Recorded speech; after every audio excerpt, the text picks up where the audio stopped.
आइए जी फटाफट आइए, पार्ट 2 में आप एक बार फिर से देखते हैं। पार्ट 2 बनाया है इसी वीडियो का, आज का ही डेट है कंटिन्यूटी में। तो अभी तक हम लोगों ने जो भी देखा अब उसके आगे कंटिन्यू करेंगे। It's okay. ओके सर, चलो फटाफट आओ। अब एक नया सेक्शन पढ़ते हैं पीजीबीपी का। पीजीबीपी में एक सेक्शन आता है मेरा 48(2). जो नॉर्मल पीजीबीपी के सेक्शंस हैं वो मैं शुरू कर रहा हूं और धीरे धीरे मैं आपको ये पीजीबीपी कंप्लीट करवा दूंगा, आपके जहन के अंदर उतरवा दूंगा। ठीक है, तो एक सेक्शन आता है पीजीबीपी का, सेक्शन 48(2). 48(2) क्या कहता है सेक्शन 48(2) कि पेज नंबर निकालो आप इसके लिए। आप लोग पेज नंबर निकालेंगे, जस्ट ए मोमेंट। हाँ जी, पेज नंबर है इसका, कहाँ गया उसे ढूंढो।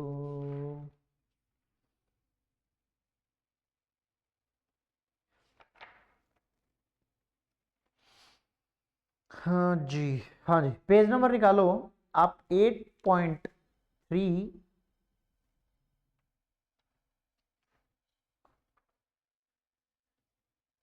8.31 8.31 पेमेंट निकालो पेज नंबर। उसमें देखो एक सेक्शन है मेरा 48(2) जो कहता है कि अगर आप बिजनेस में, बात समझा करो, बिजनेस में मोटा मोटी क्या होता है। बिजनेस में आप लोग देखोगे कि ऑब्वियसली बहुत से स्टूडेंट बिलोंग करते हैं बिजनेस फैमिलीज से, तो उनमें अधिकतर ये देखा जाता है कि एक बिजनेस में रिलेटिव्स भी इन्वॉल्व होते हैं। रिलेटिव्स मतलब उसी के रिश्तेदार, कोई हो सकता है चाचा का लड़का उसके बिजनेस में काम करता हो सकता है मामा का लड़का, मासी का लड़का, बुआ का लड़का लड़की, जो भी है रिलेटिव्स कई बार हो सकता है आपके बिजनेस में काम करते हो। तो आप लोग ज्यादा खर्चा क्लेम करने के चक्कर में, लेट्स सपोज मार्केट में सैलरी चल रही है किसी भी अकाउंटेंट की सैलरी चल रही है 25,000 पर मंथ। आपका कोई रिलेटिव है, आप उसको सैलरी दे रहे हो 40,000 पर मंथ, तो ये एक्सेसिव पेमेंट आपको डिसअलाउ कर दी जाएगी। कई बार क्या होता है कि एसएससी एक्सेसिव पेमेंट करके बाद में चुपके से कैश वापस ले लेता है। क्यों? क्योंकि उसने खर्चा क्लेम कर लिया, अपने अकाउंट्स में खर्चा क्लेम कर लिया, तो गुड। प्रॉफिट प्रॉफिट कम किया तो टैक्स कम देगा। तो इसलिए इन्होंने एक सेक्शन लेके आए 48(2) कि आप जब भी रिलेटिव को पेमेंट करेंगे, अगर वो पेमेंट एक्सेसिव पाई गई तो हम उसको डिसअलाउ कर देंगे। हम उसको क्या कर देंगे? डिसअलाउ कर देंगे। अब पता कैसे चलेगा कि ये रिलेटिव है कि कौन है? देखिए चालाकी कई बार पकड़ी जाती है। कैसे पकड़ी जाती है? जैसे मेरा सरनेम क्या है? गुलिया। अगर मैंने अपने चाचा का लड़का को रिश्तेदार पकड़ा या अपने ही ऑफिस में लगाया, तो सबसे पहले एओ चेक करेगा। एओ मतलब असेसिंग ऑफिसर चेक क्या करता है कि उसका पैन कार्ड मंगवा लेता है सारे एम्प्लॉइज का, जितने भी एम्प्लॉइज हैं। अगर उसको डाउट हुआ तो पैन कार्ड मंगवाया, जिस जिसके सरनेम में गुलिया पाया गया दैट मींस वो रिलेटिव है। बहुत सिंपल सी बात है पैन कार्ड पे। इसीलिए कभी भी वाइफ का नाम चेंज ना करवाएं, जो पैन कार्ड पे है वही चलने दें, ताकि सरनेम सेम हो जाएगा तो उसको पता चल जाएगा ये इसके रिलेटिव है, और जो उसको पेमेंट गई होगी वो उसको डिसअलाउ करवा देंगे। ठीक है, तो एओ के पास बहुत तरीके होते हैं निकालने के, ये उनमें से एक था। तो सेक्शन 48(2) कहता है सिंपल सिंपल कि भैया अगर आपने एक्सेसिव पेमेंट की अपने रिलेटिव को बिजनेस में और वो पीएनएल में डेबिट कर दी तो वो मैं डिसअलाउ कर दूंगा। डिसअलाउ का मतलब क्या है? आपको एक प्रॉफिट एंड लॉस अकाउंट दिया रहेगा एग्जाम में, नीचे दिया रहेगा कि payment to relative 5 lakh rupees, but in normal terms it was only, या फिर it is only 3 lakh rupees. तो 2 लाख का डिसअलाउंस देना है आपको। डिसअलाउंस करने के लिए जो नेट प्रॉफिट देंगे आप उसमें एड बैक करवा देंगे। वो हम डिस्कस करेंगे अभी, एड बैक कैसे होता, क्या होता, चिंता ना करो। तो जो 2 लाख रुपए है वो मैं एड बैक करवा दूंगा सेक्शन 48(2) के हिसाब से।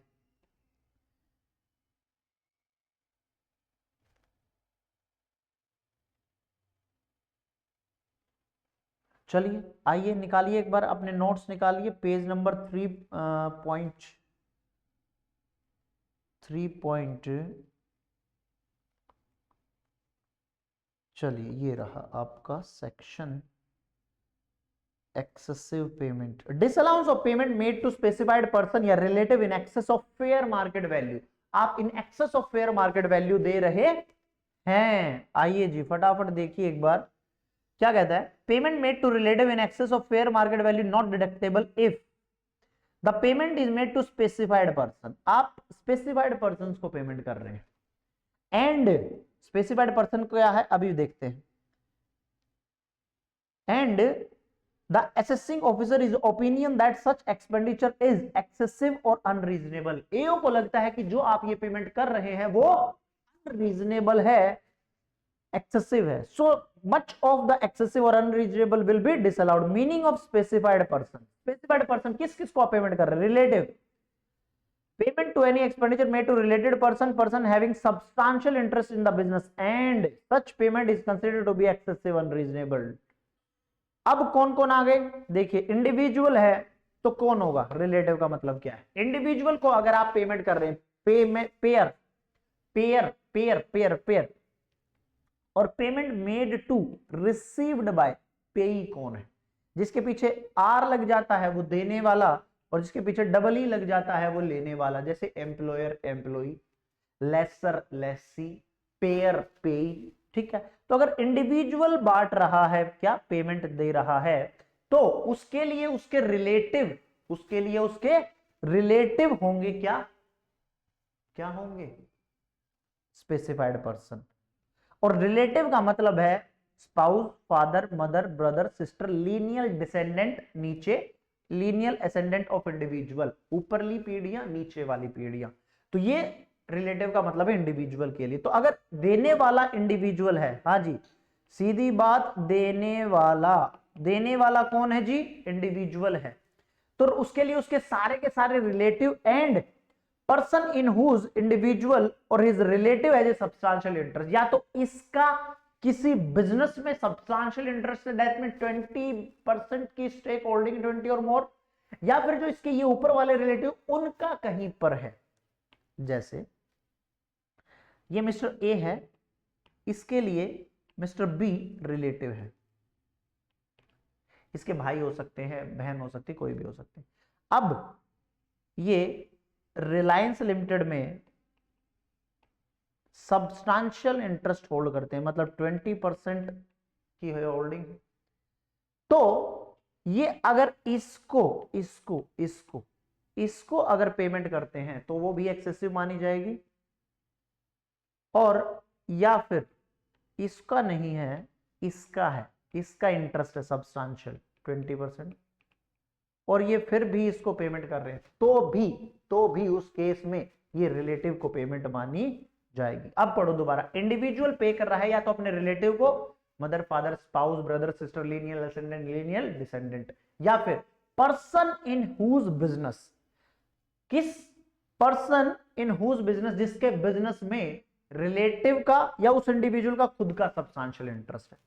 अगर कंपनी है, पेमेंट करने वाली कंपनी है, तो director of the company and the relative, उस कंपनी का डायरेक्टर और उसके रिलेटिव का मतलब वही mother, father, brother, sister, spouse, lineal ascendant, lineal descendant.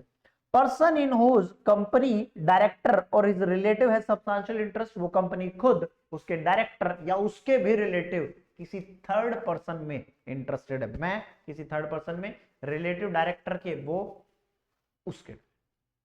बात समझ आई जी? Relative of such director, partner, member or other company carrying on business forum first mentioned company has substantial interest। पूरा ये चेन फैलती चली जाएगी, सबके रिलेटिव, उसके रिलेटिव। तो कंपनी के केस में अगर कंपनी पेमेंट कर रही है तो उस कंपनी के डायरेक्टर और उसके रिलेटिव, या फिर कोई ऐसा बिजनेस जिसमें डायरेक्टर का इंटरेस्ट होगा सब्सटेंशियल इंटरेस्ट, या डायरेक्टर के रिलेटिव का सब्सटेंशियल इंटरेस्ट होगा थर्ड पार्टी में इन्वेस्ट करने के लिए, तो वो सारे के सारे स्पेसिफाइड पर्सन माने जाएंगे। कोई फर्म अगर पेमेंट कर रही है तो पार्टनर और उसके रिलेटिव, फिर जो भी पार्टनर होंगे, फर्म, पार्टनर और उसके रिलेटिव, तो अगर वो इन्वेस्ट कर रहे हैं, इंटरेस्ट है, सब्सटेंशियल इंटरेस्ट है, इन्वेस्ट कर रखा है। नहीं बात समझ में आई? फर्म अगर किसी अपने पार्टनर को या उसके रिलेटिव को पेमेंट कर रही है तो, या फिर किसी थर्ड पार्टी के बिजनेस में इन्वेस्ट कर रही है जिसमें उस पार्टनर का सब्सटेंशियल इंटरेस्ट है या उस पार्टनर के रिलेटिव का सब्सटेंशियल इंटरेस्ट है और वो फर्म पेमेंट कर रही है। तो अब बात समझ में आई सर? अब थोड़ी बहुत आई। एओपी में मेंबर्स हो जाएगा, एचयूएफ में मेंबर्स हो जाएगा, any other SSC individual who has substantial interest in the assessee business और रिलेटिव ऑफ सच इंडिविजुअल। बाकी ये सेम वही कहानी है, बाकी ये सारी सेम वही कहानी। कहने का मतलब अगर आप इस पूरे चार्ट का क्रक्स निकालोगे तो इंडिविजुअल किसी रिलेटिव को या किसी थर्ड पर्सन को जिसमें या तो इंडिविजुअल का या उस रिलेटिव का सब्सटेंशियल इंटरेस्ट है, कंपनी किसी डायरेक्टर को या इस डायरेक्टर के रिलेटिव को, या फिर किसी थर्ड बिजनेस में जिसमें इस डायरेक्टर का सब्सटेंशियल इंटरेस्ट है या इस डायरेक्टर के रिलेटिव का सब्सटेंशियल इंटरेस्ट है, फर्म अपने पार्टनर को या पार्टनर के रिलेटिव को किसी थर्ड बिजनेस में जिसमें इस पार्टनर का सब्सटेंशियल इंटरेस्ट है या इस पार्टनर के रिलेटिव का सब्सटेंशियल इंटरेस्ट है, एओपी और अपना एचएफ मेंबर्स को या उनके रिलेटिव को, और किसी थर्ड पार्टी में जिसमें मेंबर्स का या उनके रिलेटिव का सब्सटेंशियल इंटरेस्ट हो सकता है। As simple as that. तो ये 3-4 कहानियां घूमती है इसके इर्द गिर्द। अगर इनको पेमेंट की जा रही है तो वो सारी की सारी क्या मान ली जाएगी? Payment to specified person. और अगर पेमेंट टू स्पेसिफाइड पर्सन है तो वो क्या है? एक्सेसिव मात्रा में डिसअलाउ कर दी जाएगी। बुझो बात समझ आई कि नहीं आई रे बाबा? Sir I? 48 की बात समझ आई? एक बार जल्दी से गो थ्रू करो क्विक। अगर आप रिलेटिव को पेमेंट कर रहे हैं, रिलेटिव का मतलब याद रखना brother sister mother father lineal ascendant lineal descendant and spouse, ये सारे के सारे क्या हैं? रिलेटिव। ये सारे के सारे क्या हैं? रिलेटिव। पढ़ो एक बार इसको, 2 मिनट का टाइम लगाओ और खुद से देखो।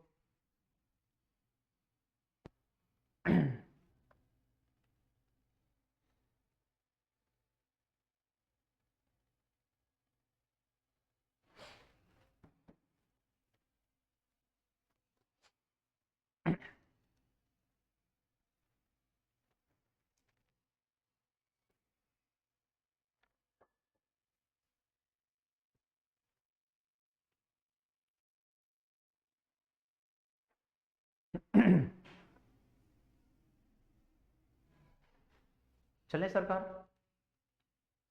चल सकते हैं? मजा आया?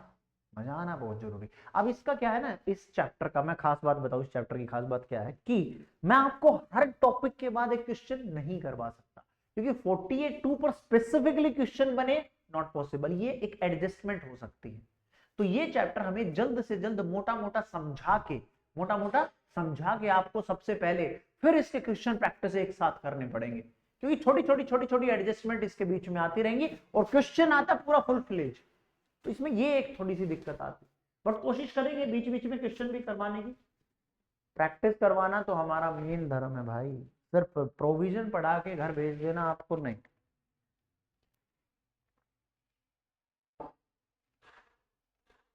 चलिए अगला सेक्शन है मेरा 48(3). बहुत सिंपल सा सेक्शन है, इसकी तो कई कहानियां निकलेंगी आज।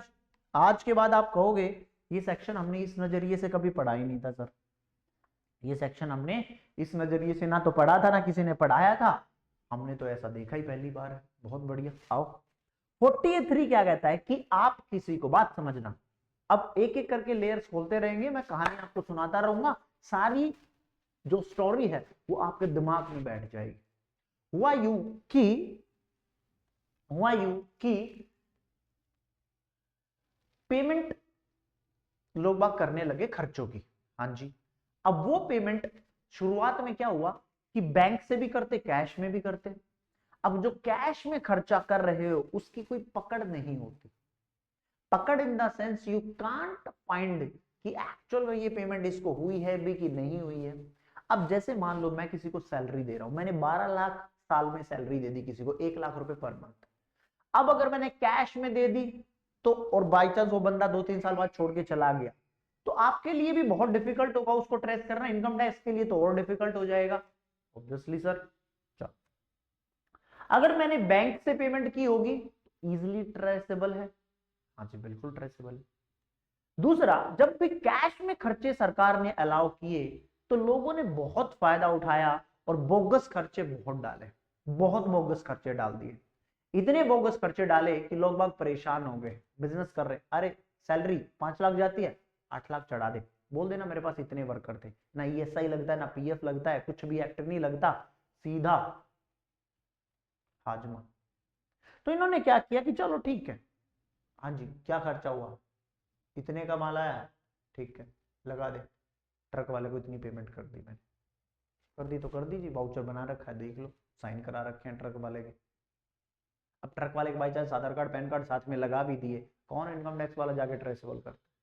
तो इन्होंने कहा हम इस चीज के लिए ना एक रोक लगा देते हैं, एक रोक लगा देते हैं। क्या रोक लगाएंगे कि आप एक दिन में, एक दिन में एक आदमी को एक बिल में, एक दिन में एक आदमी को एक बिल में 10,000 से ज्यादा की पेमेंट नहीं कर सकते कैश में। अगर आप करोगे तो वो खर्चा हम आपका डिसअलाउ कर देंगे। दैट मीन्स हम मानेंगे कि वो खर्चा आपका हुआ ही नहीं, हवा हवाई। अब बात समझ आई, इन्होंने कितना स्ट्रिक्ट कर दिया। बोले जी ठीक है कोई दिक्कत नहीं है, अगर आपको 10,000 से ज्यादा की पेमेंट करनी है तो you have to do payment by NEFT, RTGS, IMPS, debit card, credit card, भीम, यूपीआई, बैंक ड्राफ्ट या बैंक से नेट बैंकिंग। आप इन मोड्स का सहारा ले सकते हैं, 8-9 मोड्स हैं, आप इन मोड्स के थ्रू पेमेंट कर सकते हैं। इनके अलावा अगर आपने कैश में पेमेंट की तो फिर डिसअलाउ कर देंगे। बोले ठीक है जी हम तो इनसे पेमेंट कर देंगे। हुई बात, ठीक है कुछ साल बाद ठीक चली। उसके बाद लोग बाग इतने डेढ़ शाने, इतने डेढ़ शाने, होता तो चार्टर्ड अकाउंटेंट डेढ़ शाना वही क्लाइंटों को सिखाता है, क्या करने लगे 31 मार्च, 30 मार्च, 28 मार्च, जब लास्ट डेज आने लगे साल खत्म होने के, उस टाइम पे प्रोविजन बुक कर देते, उस टाइम पे प्रोविजन बुक कर देते। और अगला साल जैसे शुरू हुआ 4-5 दिन के बाद, दैट मीन्स 1 अप्रैल, 2 अप्रैल, 3 अप्रैल, 4 अप्रैल में जाकर कैश पेमेंट कर देते। इसमें क्या लिखा था, एक साल में करंट प्रीवियस ईयर में आप पेमेंट नहीं कर सकते। उन्होंने क्या बोला, हम तो खर्चा प्रोविजन बुक कर रहे हैं, खर्चा प्रोविजनल बेसिस पर अलाउड है क्योंकि आप एक्रूअल सिस्टम फॉलो करते हैं, पेमेंट तो हम अगले साल कर रहे हैं, आपको क्या दिक्कत है। अरे सरकार ने केस कर दिया, बात कोर्ट तक पहुंची, कोर्ट में इनकम टैक्स वाले हार गए। वो बोले ठीक है हम लॉ को ही बदल देते, बदल दिया लॉ, लॉ चेंज कर दिया। इन्होंने क्या बोला कि आप अगले साल में भी अगर ये पेमेंट करते हैं, कोई भी खर्चा प्रोविजनल बेसिस पर अलाउ किया और अगले साल में जाकर आपने कैश पेमेंट कर दी उसकी, तो वो खर्चा डिसअलाउ हो जाएगा। बोले ठीक है, कुछ साल चली ये बात। फिर इन्होंने एक लाइन निकाली, इन्होंने बोला यार एक काम कर, तेरी बात ठीक है, सारी बातें ठीक है। बोला ठीक है, हम दोनों ने कॉन्ट्रैक्ट करते हैं, हम दोनों एक कॉन्ट्रैक्ट करते हैं जिससे भी खर्चे का लेन देन है, बड़े खर्चे वाले होने लगे कि ना उस कॉन्ट्रैक्ट में सारी टर्म कंडीशन लिख के लास्ट में एक लाइन ऐड कर देते हैं कि जो भी पेमेंट होगी वो कैश में पेमेंट होगी, और अगर और किसी मोड से हुई तो हम ये कॉन्ट्रैक्ट को आप पर पेनल्टी लगा देंगे इतने करोड़ की। बिजनेसमैन जान पूछ के ऐसा कॉन्ट्रैक्ट बनवाते, जान पूछ के ऐसा कॉन्ट्रैक्ट बनवाते। फिर इनकम टैक्स को पता चला रही है तो धांधली चल रही है। बोले तुम ऊपर कि कानून ऊपर, इनकम टैक्स से कॉन्ट्रैक्ट एक्ट नहीं लगेगा कि नहीं लगेगा, कहां लिखा है कॉन्ट्रैक्ट एक्ट नहीं लगेगा। अब 2 एक्ट में हो गया कंफ्लिक्ट, कॉन्ट्रैक्ट एक्ट तो प्रिवेल करेगा ही करेगा। फिर गए कोर्ट तक, बात पहुंची कोर्ट में, फिर इनकम टैक्स आ रहा, फिर इन्होंने इनकम टैक्स को अमेंड किया और बोला कि भाई बात ऐसी है। इस बार तो लताड़ लगा कह रहे हैं तुम लॉ बना रहे हो कि मजाक बना रहे हो इनकम टैक्स वालों, क्या चल क्या रहा है तुम्हारा। 148(3) पर इतनी बड़ी दिक्कतें आती, कभी तुम प्रोविजनल बेसिस पर अलाउ करते हो, कभी खर्चा कैश में देते हो, क्या क्या चाहते क्या हो। फिर उन्होंने वो भी लिखा कि कोई भी act shall not prevail about the income tax act, and कोई भी बंदा केस फाइल नहीं कर सकता इस क्लॉज को लेकर। सारी बातें मेंशन की गई, सारी बातें, तब जाकर आज के टाइम पर यह सेक्शन फुलफिल है और काम कर रहा है।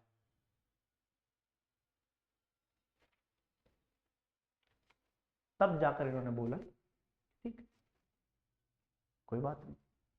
आओ सेक्शन देखते हैं एक बार क्या कहता है। कंडीशन फॉर डिसअलाउंस, मैंने पूरा सेक्शन आपको पढ़ा दिया है, बिठा दिया है आपके दिमाग में। अब सिर्फ आपको एक बार मोटा मोटी गो थ्रू करना है, सिर्फ मोटा मोटी गो थ्रू करना है। Condition for disallowance 40A3, SSC incur any revenue expenditure exceeding 10,000 which is deductible, a payment of aggregate of payment made by a person, देखना जी ध्यान से, by a person in a day, एक पर्सन के द्वारा, एक आदमी के द्वारा एक दिन में आप 10,000 से ज्यादा का खर्चा कर रहे हैं, अगर आप कोई भी पेमेंट एक दिन में एक बंदे को, any payment made to a single person in a single bill in a day, to a person in a day against a single bill, you can't pay exceed 10,000, and ये 10,000 की लिमिट ट्रक वालों के case में, truck वालों के case में ये हो जाएगी 35,000। क्यों? क्योंकि बहुत अनऑर्गेनाइज सेक्टर है, बहुत अनऑर्गेनाइज सेक्टर है, किसी को नहीं पता कौन सा ट्रक कहाँ चल रहा है, कितनी पेमेंट कब करनी पड़ जाए, टायर ही फट जाए कहीं तो कैश में पेमेंट करनी पड़ जाए, भाई अगला ना ले पेमेंट। तो उन्होंने कहा चलो ठीक है, ट्रक वालों के लिए हम रिबेट देते हैं। ट्रक वालों को एक बार आंख दिखा के तो देखे सरकार, अगर जिस दिन ट्रक वाले हड़ताल पे चले जाते हैं ना, पूरा हिंदुस्तान रुक जाता है। तो इनकी सुनना बहुत जरूरी है। इनको 10,000 नहीं बोल सकते, वो बोले कि 10,000 हमारे ट्रक के नट बोल्ट आ जाते हैं 10,000 में, टायर के खर्चा बढ़ाओ यार। तो इन्होंने इसलिए 35,000 in case of applying hiring leasing goods carriage, तो 35,000 की उसमें लिमिट लग जाएगी। About payment is made otherwise than by account pay, check, draft, internet banking, no deduction shall be allowed। आगे एक एग्जांपल दे दिया इन्होंने। एग्जांपल में क्या लिखा, if for an expenditure of 32,000 incurred by x limited, एक बंदे ने 32,000 का खर्चा कर दिया, 4 कैश पेमेंट करी, 8,000 each are made to a particular day to mister Y. Mister Y को एक दिन में, एक बंदे को एक दिन में 4 बार पेमेंट करी कैश में, 8,000 करके, तो क्या अलाउड की डिसअलाउड? मॉर्निंग में 10 बजे करी, आफ्टरनून में 12 बजे करी, फिर 3 बजे करी, फिर शाम को 6 बजे करी। एक्सपेंडिचर अलाउड की disallowed? Sir obviously disallowed. In a day 10,000 से ज्यादा की पेमेंट नहीं होनी चाहिए किसी एक बंदे को, ये सेम बंदे को पेमेंट करते जा रहे हैं।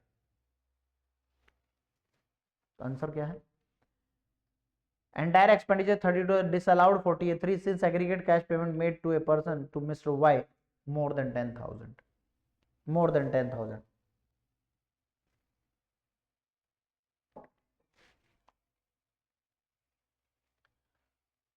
वो कहता है if any expenditure has been allowed as deduction in earlier previous year on accrual basis, if SSC is following accrual and payment for such expenditure has been subsequent preceding year cash in a day, then such payment will be disallowed. क्या बोला था?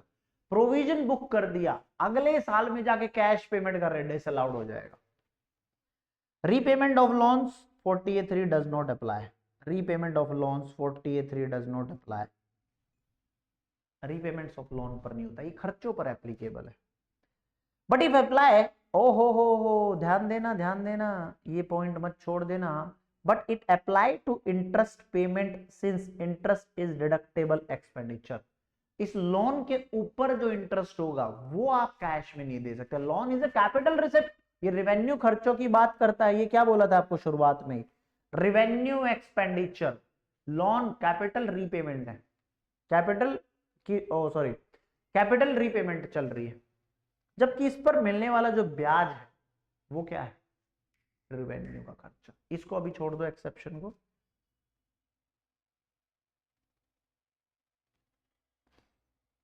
(48)(2), 48(3), 48(4) मैंने आपको करवा दिए हैं, एक बार आप जरूर चेक कर लेना, और 48(3A) भी करवा दिया।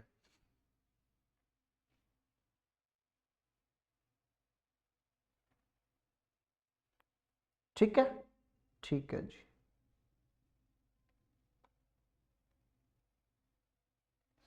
इसको आप एक बार जरूर देखेंगे। अब बात आई, क्या सरकार इस रूल को स्ट्रिक्टली फॉलो कर सकती है? नहीं। कुछ ऐसी अनऑर्गेनाइज सेक्टर भी है जहां पर कैश की पेमेंट ही चलेगी, बैंक से चलेगा ही नहीं, और वो मेजर सेक्टर है इस देश का। अगर उसको कैश में पेमेंट नहीं हुई, बैंकिंग चैनल डाल दिया। अनपढ़ लोग बहुत है भाई इस देश में, not in A negative sense, but अनपढ़ लोग बहुत बेचारे ऐसे हैं जिन्होंने शिक्षा कभी ली ही नहीं, और नहीं ली तो फिर उनको नेट बैंकिंग और ये चीजें कैसे चलानी आएगी। तो इन्होंने सोचा कि हाँ कुछ एक्सेप्शन आर ऑलवेज देयर डालनी चाहिए, बिना एक्सेप्शन के बात नहीं बन सकती। अब अगर बाई चांस मान लो मैं पेमेंट कर रहा हूं सरकार को ही, किसी बैंक में पेमेंट कर रहा हूं, फिर किस बात की बैंक की जरूरत। अब मैं बैंक को पेमेंट कर रहा हूं बैंक के थ्रू, कल को मुझे कैश डिपॉजिट कराना, मैं कैसे कराऊंगा? फिर तो बैंक में कभी पैसा इलेक्ट्रॉनिक फॉर्म में आएगा ही नहीं, फिर तो हार्ड ही हार्ड चलेगा।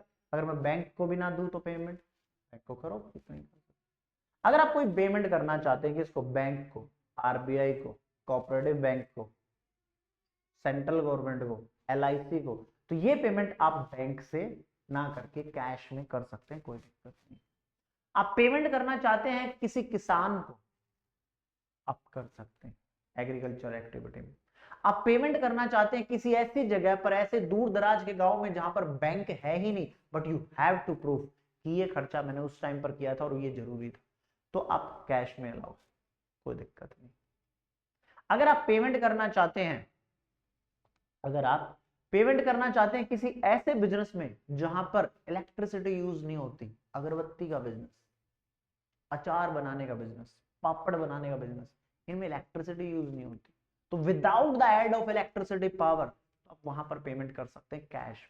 आओ एक एक करके सारे पॉइंट्स देखते हैं कि क्या कहां कहां आप पेमेंट कर सकते हैं। अगर पेमेंट करनी है आपको किसी बैंक को, including private, cooperative, credit society, UTI, LIC, payment made to government, legal tender में, banking system, payment by book entry, adjustment against liability incurred. कई बार क्या होता है, आपको किसी को देना है, उसको आपसे लेना है, तो एडजस्टमेंट करवा लेते हो, डेबिट क्रेडिट को डेटर को क्रेडिटर से, क्रेडिटर को डेटर से। बहुत सी बार ये एडजस्टमेंट एंट्री आर्टिकलशिप में चलती हैं, तो ये अलाउड है। Payment by book entry, payment made to cultivator, grown producer of agriculture, forest, animal husbandry, dairy, poultry farm, fish, horticulture, apiculture products. आप अगर किसान को पेमेंट करना चाहते हैं जो कि डील करता है फिश में, हॉर्टिकल्चर में, पोल्ट्री फार्म में, डेयरी है, एग्रीकल्चर एक्टिविटी है, तो आप उनको पेमेंट कर सकते हो, क्योंकि वो लोग थोड़े से कम पढ़े लिखे होते हैं। अब उनके सामने लगोगे भैया आपके पास तो बैंक होना चाहिए तभी मेरे को अलाउड होगा, भैया वो बोलेगा तू अपना बिजनेस कहीं और ही कर, हिंदुस्तान ठप हो जाएगा। मेजर सेक्टर हिंदुस्तान में क्या है, एग्रीकल्चर। ठीक है, ठीक है। Payment to the producer of goods in cottage industry without aid of power, बिना बिजली के जो बिजनेस हैं, जो मैंने बताया, अचार का है, अगरबत्ती का है, ये सारी चीजें, सैनिटरी पैड का है। Payment made to at a place where date of payment is not served by bank, payment made at place which is on the date payment is not served by bank. आप ऐसी जगह फंस गए हैं जहां पर उस दिन बैंक से पेमेंट नहीं हो रही है।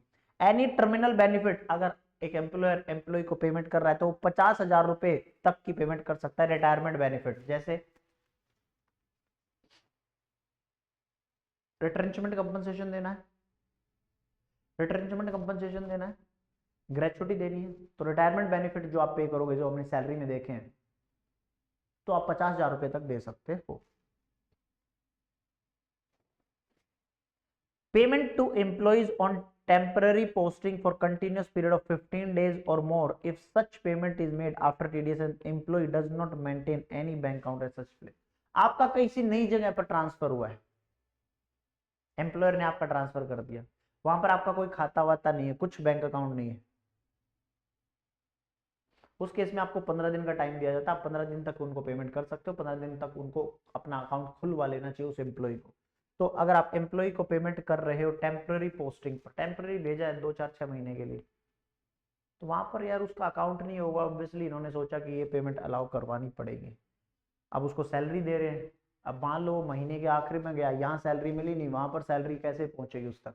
उसको बोला कि चलो ठीक है अलाउ कर देंगे, 15 दिन तक हम कोई भी आप एम्प्लॉय को खर्चा दो, हम आपके अलाउ कर देंगे। Payment made in a day on which bank are close due to holiday और पब्लिक स्ट्राइक, पब्लिक स्ट्राइक या हॉलीडे के कारण अगर बैंक बंद है तो आप पेमेंट कर सकते हो।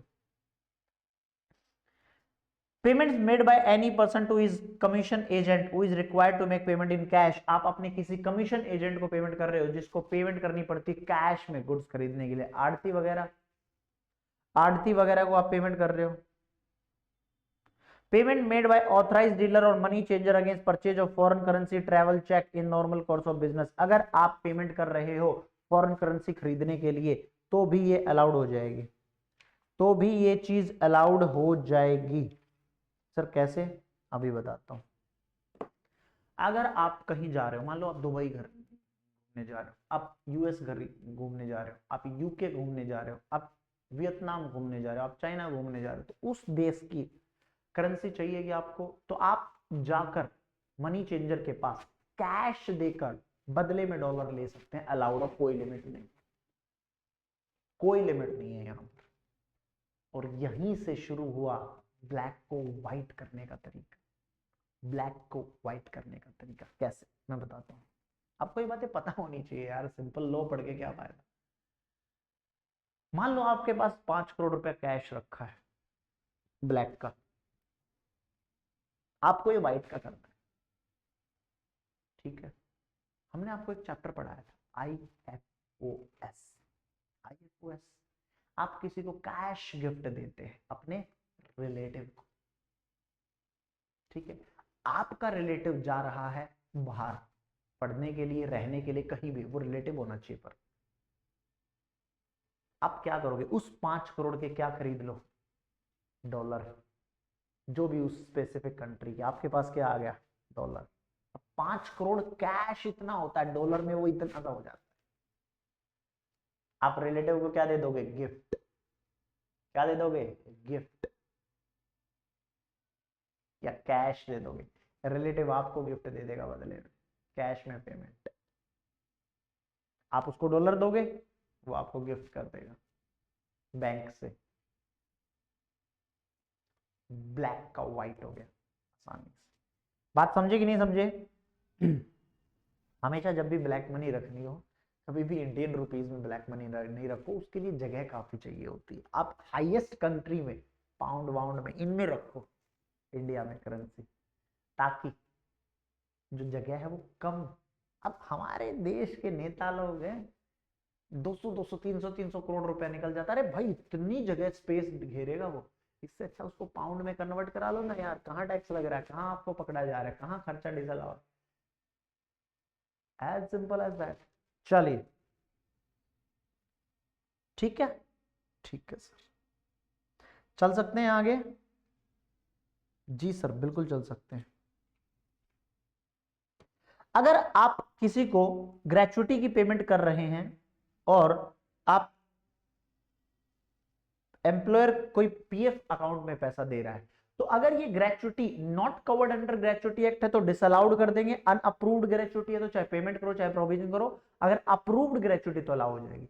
पीएफ अकाउंट और अनरिकॉग्नाइज्ड प्रोविडेंट फंड है, यूआरपीएफ है, तो डिसअलाउड। अगर पीएफ रिकॉग्नाइज है तो अलाउड हो जाएगा, simple as that. Any provision made for the payment of gratuity which is not yet due, not deductible, exception contribution toward approved gratuity fund। approved gratuity fund का allowed है, unapproved का नहीं allowed होगा। provision for gratuity that has become due and payable during the previous year by virtue of employees retirement, death, termination of service etc। अगर unapproved gratuity है, लिख लो बेशक चाहे इसके बगल में, यहीं पर कहीं पर जहां पर नजर मिले, अगर अनअप्रूव्ड ग्रेचुटी है तो प्रोविजन भी और पेमेंट भी अलाउड नहीं होगी, डिसअलाउड हो जाएगी। और अगर अप्रूव्ड है, अप्रूव्ड ग्रेचुटी फंड है, तो वो चाहे प्रोविजन हो चाहे पेमेंट हो, आपको अलाउ होगी ही होगी। वैसे ही नीचे प्रोविडेंट फंड का है, अगर वो अनरिकॉग्नाइज्ड प्रोविडेंट फंड में पेमेंट की जा रही है, चाहे प्रोविजन हो चाहे पेमेंट हो, डिसअलाउड ही हो। और अगर कोई भी आप पेमेंट कर रहे हैं प्रोविडेंट फंड में जो रिकॉग्नाइज्ड प्रोविडेंट फंड है, तो वो अलाउ होगा ही होगा, चाहे आप प्रोविजन मेंटेन करो उसका चाहे पेमेंट करो। पढ़ो, contribution to any fund which is not required by law, unorganised sector का, अनरिकॉग्नाइज्ड सेक्टर का, non statutory is not allowed as deduction. ठीक है जी, 40A में सेक्शन 40 वाला। बोलिए मजा आया कि नहीं आया? अरे बोलो मजा आ रहा है कि नहीं आ रहा है?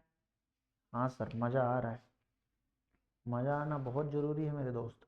तो मैंने सेक्शन आपको कौन कौन से पढ़ा दिए, एक बार मैं सेक्शन आपसे पूछना चाहूंगा। मैंने सेक्शन पढ़ाया आपको 48 payment to relatives, 48(3) excessive payment about 2000, 48(3)A अगर आप इस साल प्रोविजन बना के नेक्स्ट ईयर पेमेंट करते हैं, 48(4) अगर आप किसी कॉन्ट्रैक्ट के थ्रू उसको झुकलाना चाहते हैं, 48(7) 7 था, 9 था, 2 सेक्शन थे। हाँ जी सर, 48(7) और 48(9 ये 2 सेक्शन भी करवा दिए।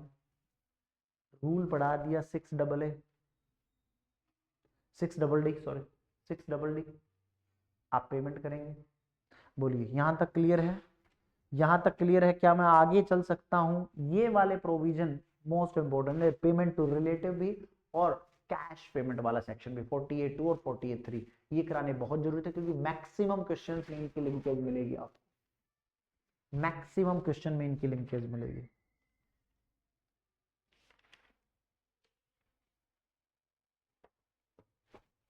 आइए 2 बेसिक सेक्शन में आपको करवाता हूँ, छोटे मोटे चुन्नू मुन्नू हमारे सेक्शन है वो।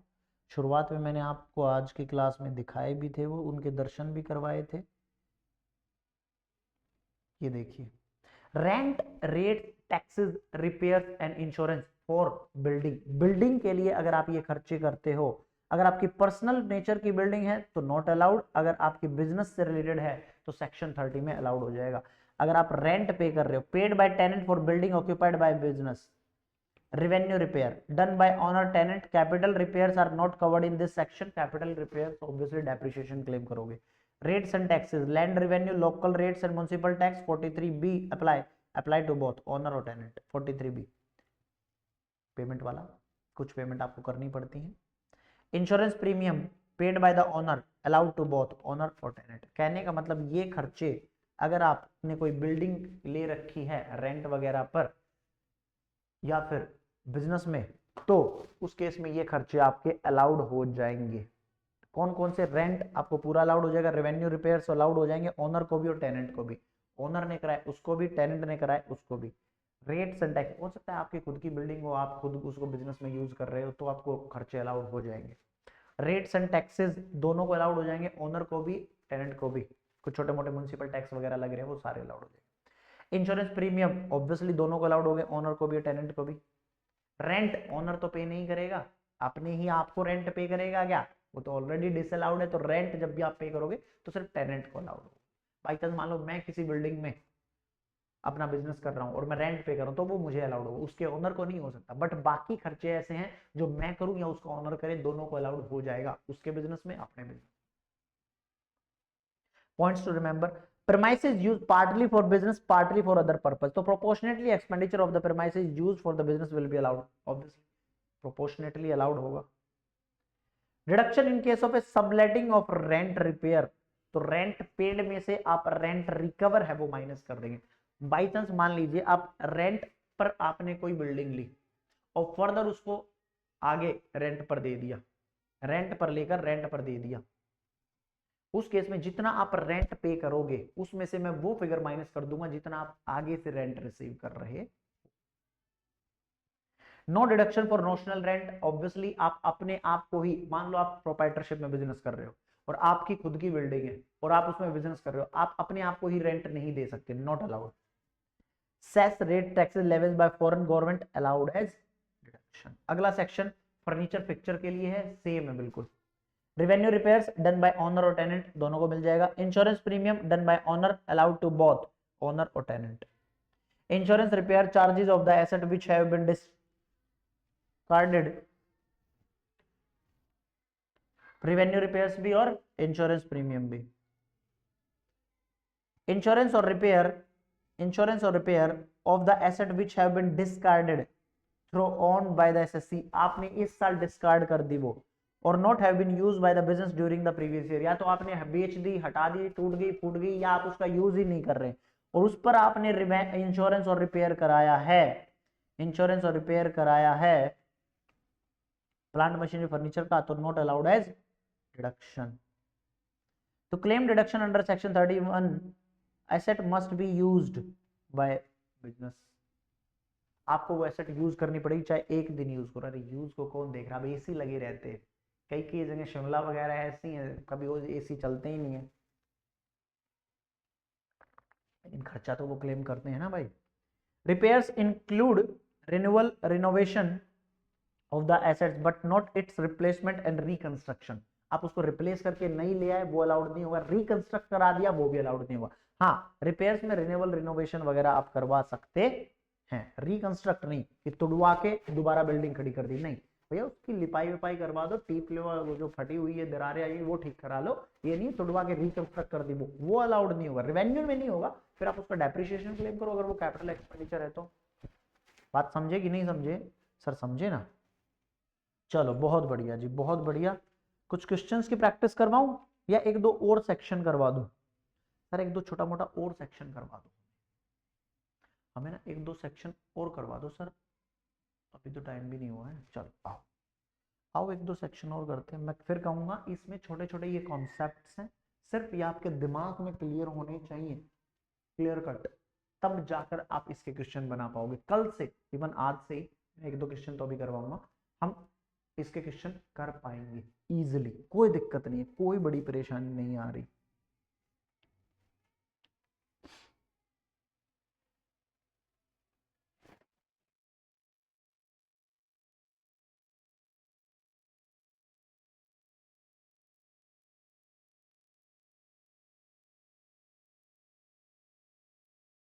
कहाँ आ गए हम?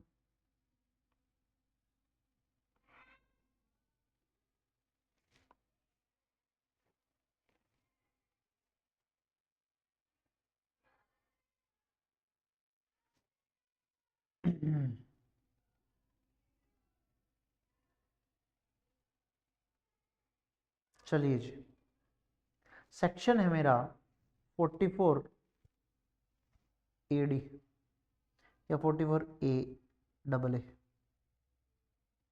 बहुत प्यारे सेक्शन है, देखिएगा बहुत प्यारे सेक्शन है, आपके इस टाइम पर करवाने बहुत जरूरी है।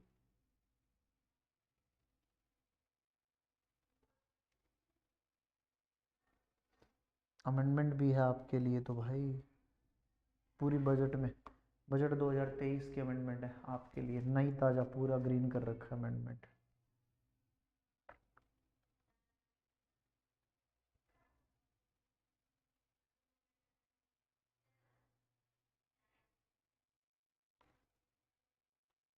पढ़ाने का तरीका हम अलग रखेंगे, हम थोड़ा सा उल्टा चलेंगे, हम वैसे नहीं चल सकते जैसे अभी तक आप पढ़ते आए होंगे।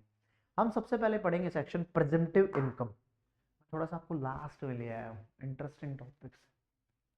प्रेजेंटिव इनकम, प्रेजेंटिव इनकम क्या कहती है? प्रेजेंटिव इनकम ये कहती है यार ठीक है एक काम करो, छोटे मोटे व्यापारी हो, 1-2 करोड़ की टर्नओवर है, बोला हाँ जी, बोला जी सीए साहब को रखेंगे, इतनी तो फीस ले जाएंगे, वो बुक्स मेंटेन करने की, रिटर्न भरने की, अकाउंटिंग करने की, सारी चीजें, टैक्स ऑडिट करवाओ, ये करवाओ वो करवाओ फलाना ढिमकाना, हमारा इतना मार्जिन थोड़ी होता है कि हम सीए साहब को भी हायर करें, सीए साहब हाई फीस चार्ज करेंगे।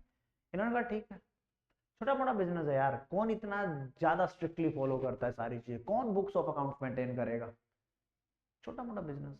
तो इन्होंने कहा चलो ठीक है, इन छोटे मोटे व्यापारियों को ना हटाते हैं आगे से, इनको हम बोलते हैं तुम बुक्स ऑफ अकाउंट्स मत मेंटेन करो, बोले मत मेंटेन करो। अब दिक्कत ये आ गई, प्रॉफिट कैसे निकालोगे? फिर प्रॉफिट कैसे निकालोगे? इन्होंने एक स्टैंडर्डाइज फॉर्मेट बोला, that's why called प्रेजेंटिव income. Presume कर लो कि आपकी इनकम इतनी है, कितना है, जो भी आपकी सेल हुई हो, जो भी उस साल में आपकी सेल हुई हो, उसका 6%/8% आपका प्रॉफिट मान लूंगा। फिर उसके बाद कोई खर्चा आपको नहीं अलाउड करूंगा, आपसे कोई बुक्स ऑफ अकाउंट नहीं मांग रहा, कुछ नहीं मांग रहा आपसे, आप सीधा टर्नओवर का 6 या 8% जमा करा दो, मतलब उसको इनकम मानकर उस पर टैक्स निकालो और जमा कराओ। 6 या 8% टैक्स नहीं है, इनकम है टर्नओवर का। सर 6% किस में? अगर आप सारी टर्नओवर तुम्हारी बैंकिंग चैनल के थ्रू है 6%, अगर कैश में है तो 8%, दोनों में है तो जितना बैंकिंग से है उसका 6%, जितना कैश में है उसका 8%। ये 2% का रिडक्शन इन्होंने किया सिर्फ कि ट्रांजेक्शन जो सेल है वो कैश में ना होकर किस में आ जाए, बैंक में आ जाए। लोग बाग बैंक से ट्रांजेक्शन ज्यादा करें तो प्रॉफिट कम, टैक्स कम देना पड़ेगा। 44 AD, 44 AD कहता है कोई बात नहीं, आपकी जो भी सेल हो आप उसका 8% और 6% हमें प्रॉफिट मानते हुए उस पर टैक्स निकालकर हमें दे दो। हम आपसे कोई डॉक्यूमेंट कुछ भी नहीं मांग रहे, एज सिंपल एज दैट। लेकिन हम आपको कुछ कंडीशन दे देंगे। फिर उसके लिए कंडीशन क्या दे देंगे कि भैया आपकी टर्नओवर 2 करोड़ से एक्सीड नहीं करनी चाहिए। अगर आप 2 करोड़ से ऊपर हो गए तो आप बड़े व्यापारी हो, फिर आपकी टर्नओवर ज्यादा है, फिर आप धांधली कर सकते हो अगर मैंने आपसे बुक्स नहीं मांगी तो कभी भी। तो इसलिए बोला कि 2 करोड़ तक का ठीक है व्यापारी, ठीक है, 2 करोड़ तक 44 AD प्रिजम्पटिव टैक्सेशन आप लगा सकते हैं। प्रिजम्पटिव टैक्सेशन, आप प्रिज्यूम कर लो कि आपके टर्नओवर का इतना % ही इनकम है। वो बोले ठीक है कोई दिक्कत नहीं है, 2 करोड़ तक लिमिट लगा दी इन्होंने, बोला 2 करोड़ से ऊपर नहीं चलेगा, 2 करोड़ से ऊपर नहीं चलेगा, प्रिजम्पटिव में नहीं चलेगा। बोला बिजनेस, बोला बिजनेस कोई भी बिजनेस करो लेकिन 4 बिजनेस मत करना, 4 बिजनेस मत करना। Commission, GTA, commission, GTA, agency और प्रोफेशन, ये 4 अलग है। जीटीएपी, कमीशन, एजेंसी, प्रोफेशनल, आप इनमें मत करो। अगर आप ये बिजनेस कर रहे हो तो हम आपको 44 AD कभी अलाउ नहीं करेंगे। अगर आप ये बिजनेस नहीं कर रहे हो तो हम आपको अलाउ कर देंगे। Commission, GTA, profession, agency business है आपका। तो बात समझ आई? जी सर, चलो बहुत बढ़िया। अब आपकी इनकम कितनी मानेंगे हम? आपकी इनकम टर्नओवर का 8% या 6% मान लेंगे, कोई दिक्कत नहीं है। खर्चा आपको कोई भी अलाउ नहीं करेंगे, खर्चा अलाउ नहीं करेंगे। आप सैलरी दो किसी को, आप एडवर्टाइजमेंट करवाओ किसी को, आप स्वीपर को पेमेंट करो, आप ऑफिस में कुछ लेकर आओ, आप खर्चा नहीं देंगे। फिर फ्लैट इतना ही आपको इनकम माननी पड़ेगी। ठीक है, मान लीजिए 2 करोड़ तक की टर्नओवर होनी चाहिए, इससे ऊपर आप टर्नओवर नहीं लेके जा सकते। अगर इससे ऊपर लेके गए तो फिर दिक्कत आ जाएगी। और आप अगर एसएससी हो तो आप होने चाहिए या तो इंडिविजुअल या एचयूएफ या पार्टनरशिप फर्म। एलएलपी भी नहीं होनी चाहिए, एलएलपी भी नहीं होनी चाहिए। Resident individual, resident HUF, resident partnership firm, ये क्राइटेरिया अगर आप फुलफिल करते हो तो you can join 44 AD। Popularly है सेक्शन 44 AD प्रिजम्पटिव टैक्सेशन, 8 या 6% टर्नओवर का, सीधा बात खत्म, बात खत्म। कोई बुक्स ऑफ अकाउंट मेंटेन नहीं करनी, कोई ऑडिट नहीं करवाना, कुछ नहीं करना, ऐशो आराम, कोई डिडक्शन नहीं मिलेगी। हाँ, इंटरनल डिडक्शन नहीं मिलेगी पीजीबीपी हेड की, लेकिन external deduction 80C to 80U वो तो अलाउड करोगे। हाँ, वो अलाउड हो जाएगी। लॉस हो गया तो यू कैन कैरी फॉरवर्ड, कोई दिक्कत नहीं, हमें आपसे कोई दिक्कत नहीं। एडवांस टैक्स अभी देखेंगे, एडवांस टैक्स का क्या चक्कर। आओ फटाफट आओ, सेक्शन पर आओ, सेक्शन पर आओ। सर मेरा एक डाउट है। हाँ पूछो। सर अगर बाई चांस मान लो मैं 8% या 6% ना दिखा के उससे कम दिखाना चाहूं तो? मैं तो 5% दिखाना चाहता हूं। सरकार बोलेगी देखो हम तुम्हें रोक नहीं सकते, तुम दिखाओ, but you have to maintain books of account. अब हम आपकी तरफ सख्त रवैया अपनाएंगे, सख्त रवैया अपनाएंगे। आपको टैक्स ऑडिट भी करवाना पड़ेगा और एंड मतलब कंपलसरी दोनों चीजें, और आपको बुक्स ऑफ अकाउंट भी मेंटेन करेगी अगर आपने 44 AD ऑप्ट किया और उससे कम दिखा। और अगले 5 साल तक कंटिन्यूअसली 44 AD फॉलो करना पड़ेगा, 5 साल तक। अगर आप इस साइकिल से बाहर निकले तो आपका ऑडिट मैंडेटरी। दैट मींस एक बार 44 AD क्लेम कर लिया, 44 AD क्लेम कर लिया, 44 AD क्लेम कर लिया, तो you have to maintain 5 assessment year, successive assessment year तक आपको फॉलो करना पड़ेगा। आओ, एलिजिबल एसएससी कौन है? क्या हो गया? एलिजिबल एसएससी कौन है जी? रेजिडेंट होना चाहिए बंदा, वो इंडिविजुअल भी हो सकता है, वो एचएफ भी हो सकता है, वो पार्टनरशिप फर्म भी हो सकता है, लेकिन एलएलपी, एओपी, बीओआई कंपनी नहीं हो सकता। SSC has not claimed deduction under section 10AA 80IA to 80RRB of the relevant assessment year. Eligible business क्या होगा? कोई भी बिजनेस कर लो लेकिन नेगेटिव लिस्ट से बाहर रहना। नेगेटिव लिस्ट में कौन कौन से बिजनेस हैं? नेगेटिव लिस्ट में बिजनेस है, आप प्रोफेशन हो, आप कमीशन ब्रोकरेज का काम करते हो, आप एजेंसी बिजनेस हो, आप 44 AE, क्योंकि यार 44 प्रोफेशनल के लिए कौन सा आ गया? 44 ADA। तो 44 AD क्यों लोगे? फिर ADA लो ना, इससे अगला ही सेक्शन है। तो आपको जब स्पेसिफिक सेक्शन लग रहा है तो जनरल सेक्शन में काहे घुस रहे हो? कमीशन ब्रोकरेज वाले को स्ट्रिक्टली मना किया, एजेंसी वाले को स्ट्रिक्टली मना किया, 44 AE ट्रक वालों को भी मना किया क्योंकि उनके लिए भी स्पेसिफिक है। हम 3 सेक्शन इसमें पढ़ते हैं, 44 AD, 44 ADA और 44 AE। 3 सेक्शन प्रिजम्पटिव टैक्सेशन में। तो एक सेक्शन होगा नॉर्मल वालों के लिए 8%, 6%। 44 ADA में सीधा इसको 50% कर देते हैं, टर्नओवर का 50%, क्योंकि ये सर्विस सेक्टर वालों के लिए, चार्टर्ड अकाउंटेंट्स के लिए, डॉक्टर्स के लिए, लॉयर्स के लिए, आर्किटेक्चर के लिए, क्योंकि उनमें उनका कोई ट्रेडिंग नहीं कर रहे, बस वो दिमाग से सर्विस प्रोवाइड कर रहे, तो इसलिए 50% उसका प्रॉफिट, उसकी इनकम मान ली जाती है। टर्नओवर का 50%, टर्नओवर का 50% प्रॉफिट मान लिया बिजनेस का, फिर उस पर आप टैक्स निकालो। बात समझ आई? जी सर समझ आई। अब इसमें अमेंडमेंट है साहब, इसमें अमेंडमेंट आ गई। क्या अमेंडमेंट आ गई? देखो, turnover in the previous year of such business does not exceed, आपकी टर्नओवर एक्सीड नहीं करनी चाहिए 2 करोड़ से। मतलब 44 AD में एक अपर लिमिट लगा दी इन्होंने कि आपकी टर्नओवर 2 करोड़ से एक्सीड नहीं कर सकती।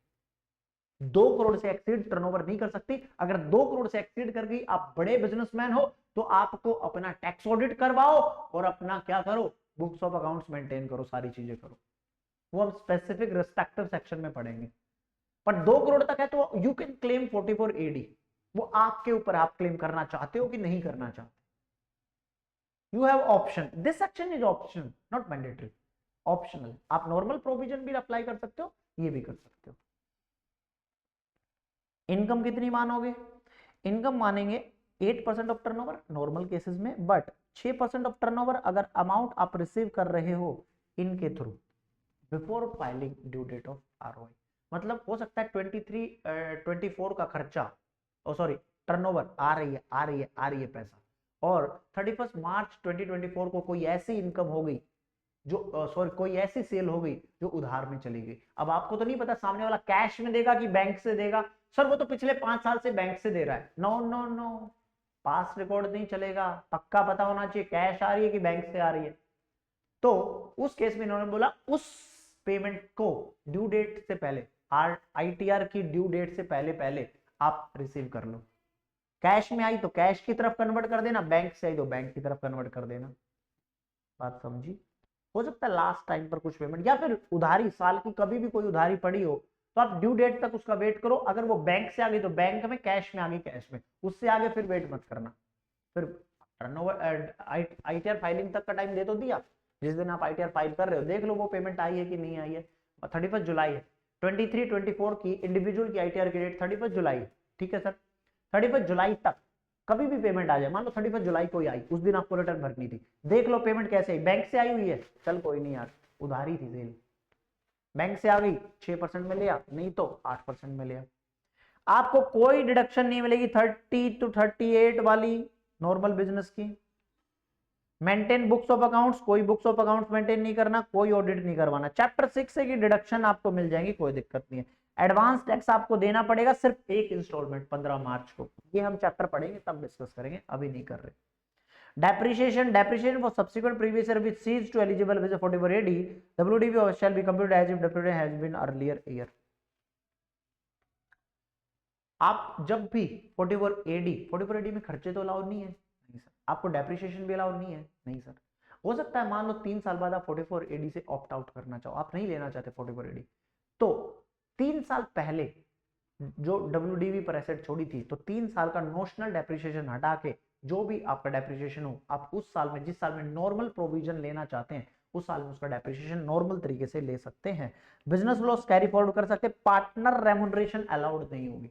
44 AD आप पार्टनरशिप फर्म है, 44 AD किस किस पर अप्लाई होता है सर? इंडिविजुअल पर, HUF पर, पार्टनरशिप फर्म पर। पार्टनरशिप फर्म 44 AD अप्लाई कर रही है तो क्या रेमुनरेशन दे सकती है, वो अलाउ करे? नहीं, ये मत बोल देना पार्टनर्स को रेम्यूनरेशन दी जा रही है, नॉट अलाउड, कोई खर्चा ही अलाउड नहीं है, पर कैसे कर देंगे। Question, can SSC declare lower income 8 या 6% से नीचे दिखाना चाहे, भैया दिखा सकते हो, बट लेकिन किंतु परंतु बंधु सामने वो आती है, दिल में दर्जन आंखों में खामोशी छा जाती है। He will have to maintain books of accounts and अगर उसकी इनकम एक्सीड करके बेसिक एग्जाम्पशन लिमिट से 2.5 लाख 3 लाख 5 लाख से ज्यादा करती है, बुक्स ऑफ अकाउंट्स ऑडिट भी होनी चाहिए। आप 8% 6% से नीचे दिखा दो किसी भी साल में, क्योंकि ये 5 साल तक फॉलो करना पड़ता है। देखो क्या कहता है, if eligible business declare profit whatever AD on presumptive basis, he does not declare profit on presumptive basis whatever AD for any next 5 consecutive previous year, he become ineligible to claim benefit of presumptive taxation as per whatever next 5 year। आप जब भी अगले 5 साल तक जिस भी साल में कंटिन्यू छोड़ दी कंटिन्यूटी, उससे अगले 5 साल के लिए आप इनएलिजिबल हो जाओगे। मान लो तीसरे साल में जाकर आप 44 एडी से ऑप्ट आउट कर गए, तो उस तीसरे साल से आगे 5 साल तक आप नहीं क्लेम कर पाओगे 44 एडी। यही था आपका सेक्शन 44 एडी। 2 मिनट लगा दे रहा हूं आपको, फटाफट खुद से पढ़ो एक बार पूरा सेक्शन 44 एडी वाला, 44 एडी वाला पूरा सेक्शन खुद से पढ़ो एक बार।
क्वेश्चन नंबर देखेंगे 33 देखेंगे और खुद से सॉल्व करेंगे। Question number 33 for you.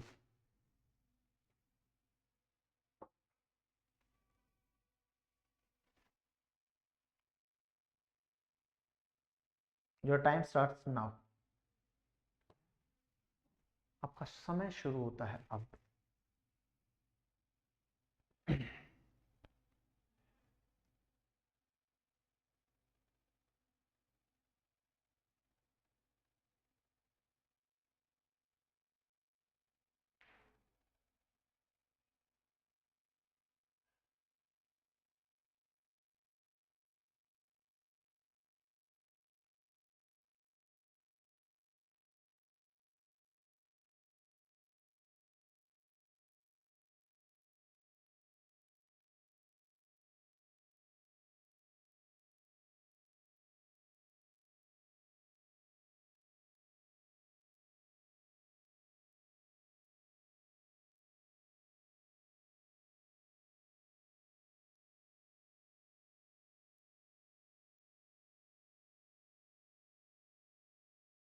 चलिए, ग्रॉस रिसिप्ट कितनी है रामांशु की? Sir 80 lakh, that means 2 crore से नीचे 44 एडी लग जाएगा। जी सर। एक्सपेंडिचर डिडक्टेबल 30 to 37 क्या अलाउड होंगे 76 लाख के? No sir. नेट प्रॉफिट कितना हुआ जी?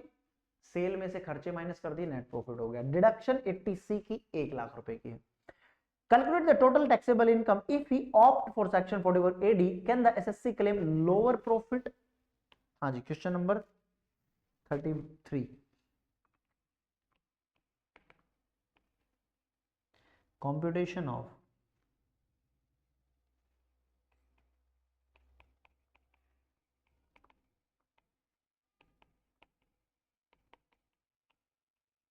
total income। सेल कितना हो गया जी? 80 लाख। अगर ये ऑप्ट करता है, कैसे बताया? अब इसने कुछ बताया ग्रॉस रिसिप्ट बैंक से है कि कैश से है? कैश में है। सर इसने कुछ नहीं बताया, कुछ ना बोले, चुपचाप समझ लेना 8% लगाना है। बैंक एक स्पेसिफिक चीज है, तो एग्जामिनर को बताना पड़ेगा कि भैया ये सेल मेरी बैंक से हुई है, तब आप 6% लगाओगे। कुछ नहीं बोल रहा, सीधा इसका 8% चिपका देना। प्रॉफिट 6,40,000, 8/64 कैसे? 80 लाख का 8%। हाँ जी सर। अब आपको डिडक्शन मिल जाएगी 80C to 80U वाली।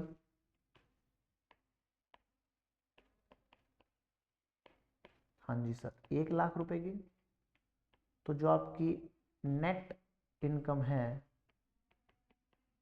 नेट इनकम कितनी हो गई आपकी? 5,40,000 रुपए, 5,40,000। Simple simple.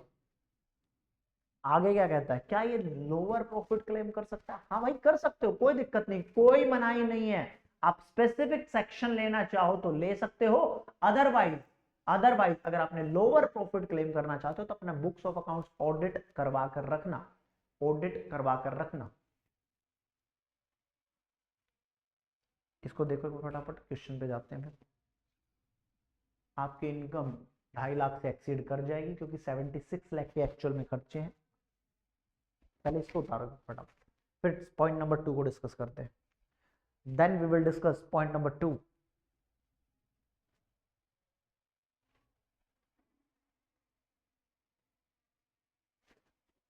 आओ, पॉइंट नंबर 2 क्या कहता है? Can SSC claim lower profit? हाँ, आप लोअर प्रॉफिट क्लेम कर सकते हो। 80 लाख माइनस 76,60,000 कितना बच गया? कितना बच गया? ये बच गया सर 80 लाख माइनस 76,000, 3,40,000, 2.5 लाख से ऊपर है। Yes sir. तो income above basic exemption limit है, आप ये क्लेम नहीं करना चाहते तो you have to do tax audit and maintain books of accounts. Answer check करो, आंसर चेक करो जी। His total income 5,40,000, 5,40,000।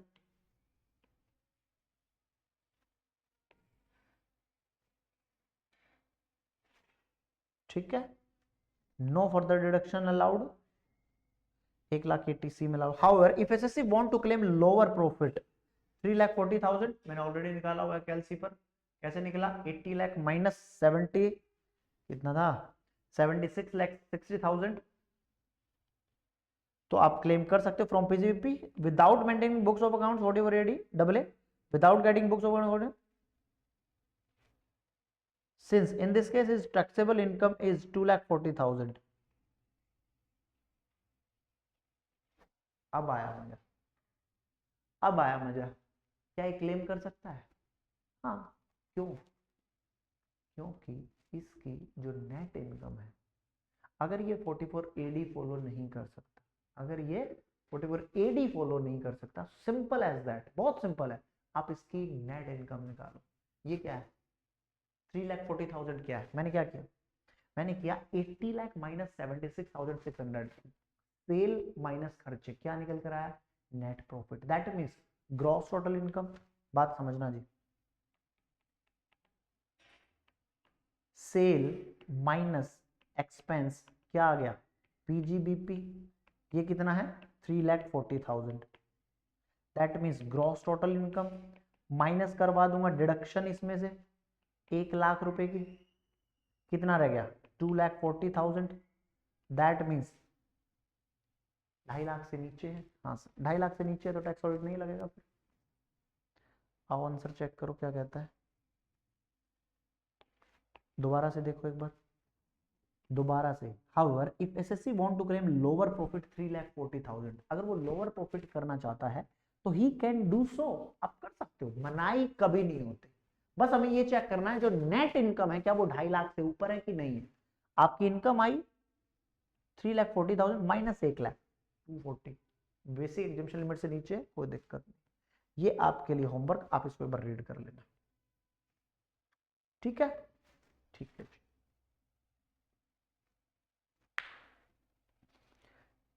34 देखो, ये एग्जाम्पल के साथ है, क्वेश्चन नहीं है ये पूरा एग्जाम्पल आंसर, इसमें सब कुछ है। एक बार खुद से फटाफट अभी रीड करो, अभी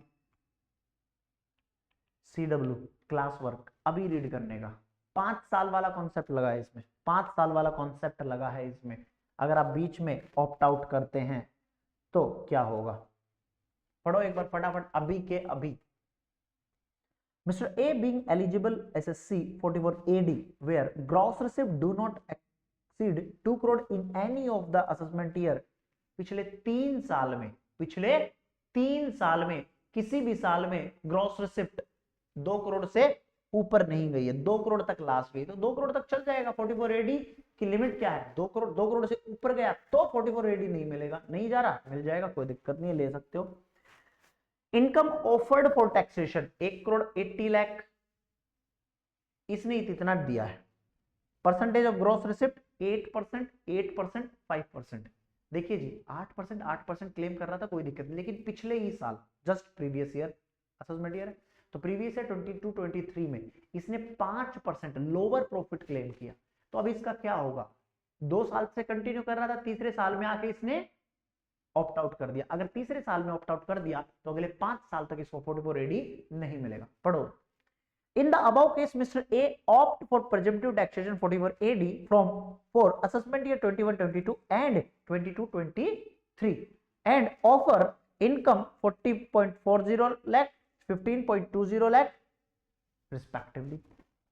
However, assessment year 23-24 he offer income of only 10 lakh which is 5% of the 2 crore, 2 crore का 5%, 10 lakh. He maintain books of accounts 44 AA and gets the same audit। आपको 44 AB में ऑडिट भी करवाना पड़ेगा और बुक्स ऑफ अकाउंट मेंटेन करनी पड़ेगी। क्यों? क्योंकि आपने 44 AD ऑप्ट आउट कर दिया 5% दिखाकर। मैंने बोला था आप दिखाना चाहो लोअर दिखा दो, कोई दिक्कत नहीं है, बट अगर आपकी इनकम बेसिक एग्जामिशन लिमिट से ऊपर गई, इनकम कितना है 10 लाख और आपने 10 लाख शो कर दिया, 2.5 लाख से ऊपर है तो आपको बुक्स ऑफ अकाउंट भी मेंटेन करना पड़ेगा और ऑडिट भी करना पड़ेगा। बुक्स ऑफ अकाउंट मेंटेन के लिए क्या लिमिट है वो मैं करवाऊंगा, my responsibility.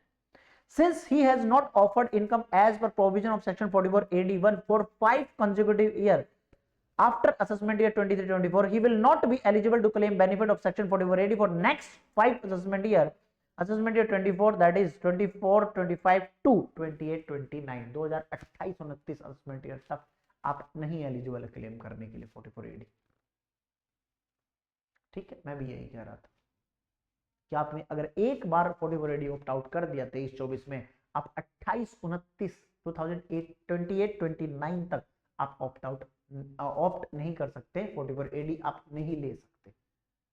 बात समझे कि नहीं समझे? सर समझे ना, सर समझे ना? चलो देखते हैं।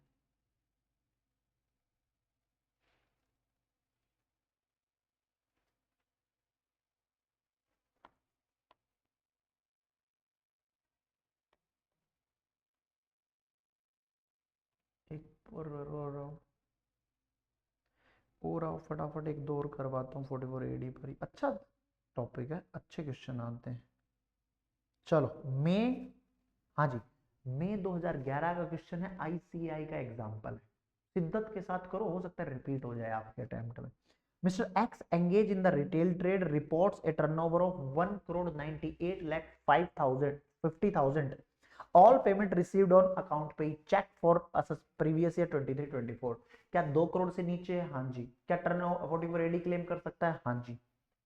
His income from the said business as per books of accounts computed 13,20,000। इसने जो बुक्स ऑफ अकाउंट पर इनकम निकाली वो 13,20,000 आई। तो 1,98,50,000, 1,98,50,000 का 6% ये आया 11,91,000। ये बुक्स ऑफ अकाउंट्स में ज्यादा प्रॉफिट आ रहा है, तो चाहे तो ये लोअर दिखा सकता है, ज्यादा दिखाना चाहे दिखा सकता है, कम नहीं दिखा सकता, दिखा सकता है, कम भी दिखा सकता है, but books of account maintain करनी पड़ेगी और ऑडिट करवाना पड़ेगा, लेकिन ज्यादा दिखाना चाहे दिखा सकता है, ज्यादा पर कोई रोड नहीं। Is Mr. X eligible to opt for presumptive determination income assessment year 24-25? हाँ, कोई दिक्कत नहीं, इनकम 2 करोड़ से नीचे, टर्नओवर 2 करोड़ से नीचे ले सकता है। If so, determine his income from retail trade as per applicable presumptive 11,91,000, 11,91,000। सीधा टर्नओवर का कितने का करने का? 6%, क्योंकि अकाउंट पे चेक से पैसा आ रहा है।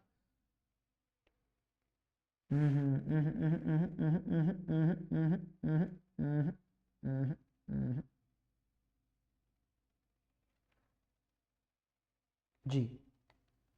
In case Mr. X not opt for presumptive taxation from income from retail, what is obligation? भैया obligation बता दो दी, ऑडिट करवाना पड़ेगा, बुक्स ऑफ अकाउंट मेंटेन करनी पड़ेगी। What is the due date for filing of return of income under both option? क्या return filing की date change होती है इससे? नहीं। लास्ट क्वेश्चन था क्या? चलो लास्ट क्वेश्चन था, बहुत बढ़िया क्वेश्चन था यार, चारों पॉइंट आपके cover. If you not opt for presumptive taxation, claim that income 13,20,000, तो आपकी इनकम बेसिक एग्जम्पशन लिमिट से ज्यादा है, तो आपको not eligible to claim benefit, अगले 5 साल के लिए आप क्लेम नहीं कर पाएंगे, बुक्स ऑफ अकाउंट मेंटेन करना पड़ेगा और ऑडिट भी करवाना पड़ेगा। बुक्स ऑफ अकाउंट मेंटेन करना पड़ेगा, ऑडिट करवाना पड़ेगा, और अगले 5 साल के लिए 3 नुकसान, बुक्स ऑफ अकाउंट बनाओ, ऑडिट करवाओ, अगले 5 साल तक 44 एडी नहीं मिलेगा अगर आपने ऑप्ट आउट कर दिया तो। हाँ जी। If he opt for presumptive taxation 44 AD, due date 31st July 2024. If he not opt for 44, he has to get books of accounts audit. Obviously, अगर आपने books of account same date नहीं रहेगी, क्या मैं सेम डेट बोल गया था ना शायद? नहीं, क्योंकि इसको बुक्स ऑफ अकाउंट्स ऑडिट करवानी पड़ेगी, और ऑडिट की डेट क्या होती है रिटर्न फाइल करने की? सर 31 अक्टूबर 2024, और 30 सितंबर तक टैक्स ऑडिट रिपोर्ट देनी पड़ती। बहुत बढ़िया एग्जाम्पल है, बहुत बढ़िया इंपॉर्टेंट लगा लो, क्वेश्चन काफी अच्छा है, काफी अच्छा क्वेश्चन, काफी अच्छा क्वेश्चन।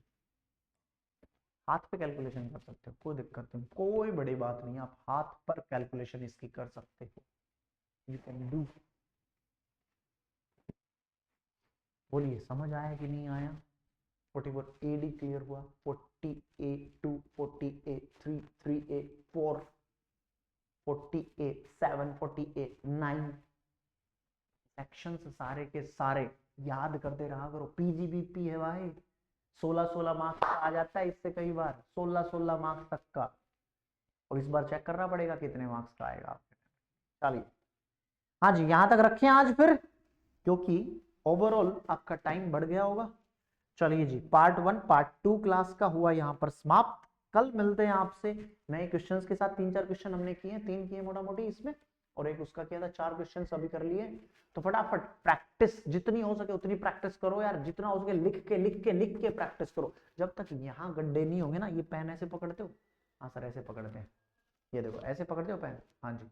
अब ऐसे पकड़ते हो तो ये पेंसिल यहाँ पे काम करेगी, हाँ जी। तो ये पेंसिल जब यहाँ पर काम करेगी, यहाँ पर जब ये काम करेगी, बात समझना, यहाँ पर उंगली के यहाँ पर गड्ढा हो जाना चाहिए, लिख के, तब जाकर पास होने की प्रोबेबिलिटी बढ़ती। ये स्किन है ना, अंदर धस जानी चाहिए, तब इतनी मेहनत से काम करोगे ना, तब जाकर पास। सीए इंटर है जनाब, मजाक नहीं है। BCom, it's not a BCom, totally not a BCom course, it's a professional course, you have to do hard work. और मैं हमेशा कहता हूँ, work hard and then party hard. Thank you so much, bye, take care, till then love you all. मिलते हैं आपसे कल PGBP continuity के साथ। Thank you so much.